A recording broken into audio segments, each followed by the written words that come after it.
Hello, welcome back to the reading of the poem of the Man God, written by Maria Valtorta, Volume 4. Excuse me. Chapter 453, Part 2, Near Gamala. Jesus entrusts the Church to the Blessed Virgin and speaks of mercy on oppressed people. May God bless you, son, today. May God be with you, mother. Was the night pleasant for you? No. On the contrary, very pleasant. I seemed to have you, a little baby, in my arms, and I dreamed that a kind of golden river was flowing from your mouth, emitting such a sweet sound that it cannot be described. And a voice said, oh, what a voice! This is the word which enriches the world and gives beatitude to those who listen to it and obey it, without any limitation of power, time, or space. It will save. Oh, my son, and you, my child, are that word.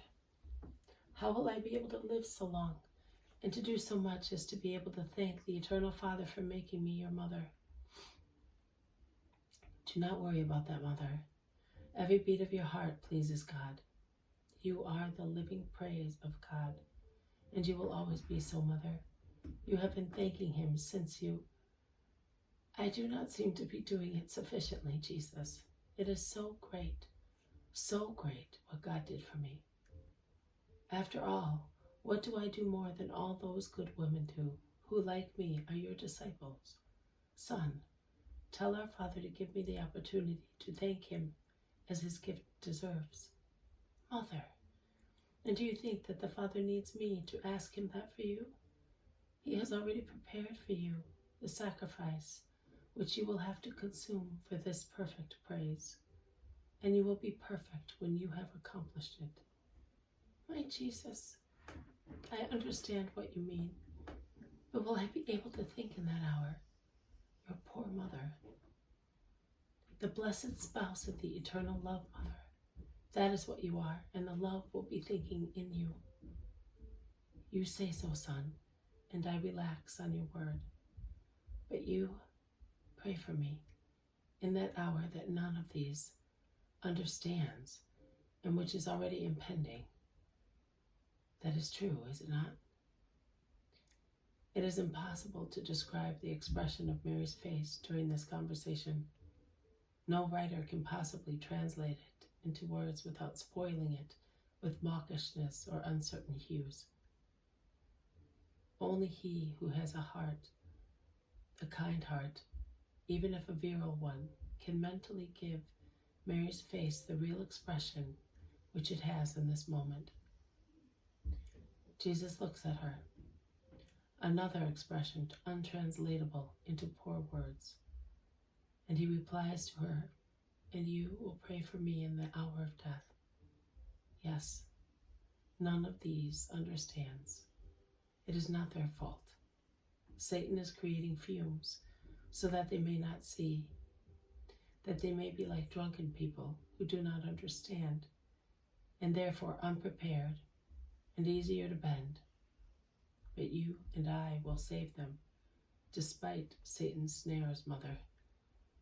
I entrust them to you as from this moment.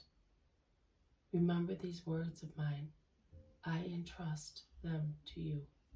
I give you my inheritance. I have nothing upon the earth except a mother, and I offer her to God, victim with the victim, and my church, and I entrust it to you. Be her nurse. A short time ago, I was pondering in how many people in future the man of Kerioth will be reviving with all his faults, and I was thinking that anyone who were not Jesus would reject that faulty being. But I will not reject him. I am Jesus. During the time that you will remain on the earth, and you are second to Peter with regard to ecclesiastical hierarchy, he being the head and you a believer, but first, as mother of the church, having given birth to me, who am the head of this mystical body, do not reject the many Judases, but assist and teach Peter, my brothers John, James, Simon, Philip, Bartholomew, Andrew, Thomas, and Matthew, not to reject, but to assist. Defend me in my followers, and defend me from those who want to disperse and dismember the dawning church. And in future centuries, Mother, always be she who pleads for and protects, defends, and helps my church, my priests, my believers from evil and punishment, from themselves. How many Judases, O Mother, in future centuries, and how many will be like half-wits who cannot understand, or like blind and deaf people who cannot see or hear, or like cripples and paralytic people who cannot come. Mother, let them all be under your mantle. You alone can and will be able to change the punishment decrees of the Eternal Father for one soul, or for many of them, because the Trinity will never be able to deny its flower anything. I will to that Son, as far as it depends on me. You may go to your goal in peace. Your mother is here to defend you in your church, always. May God bless you, Mother. Come, I will pick for you some chalices of flowers full of scented water, and you will refresh your face up with it, as I did. Our most Holy Father prepared them for us, and the birds have pointed them out to me. See how everything is useful in the orderly creation of God. This elevated tableland close to the lake, so fertile because of the mists which rise from the Sea of Galilee, and of the tall trees which attract dew, allowing this luxuriance of herbs and flowers, even in the excessive summer heat. This abundant fall of dew to fill these chalices, so that his beloved children may wash their faces. That is what the Father has arranged for those who love him. Here, the water of God in chalices of God, to refresh the eve of the new paradise. And Jesus picks the very wild flowers, the name of which I do not know, and he pours into Mary's hands the water collected in them.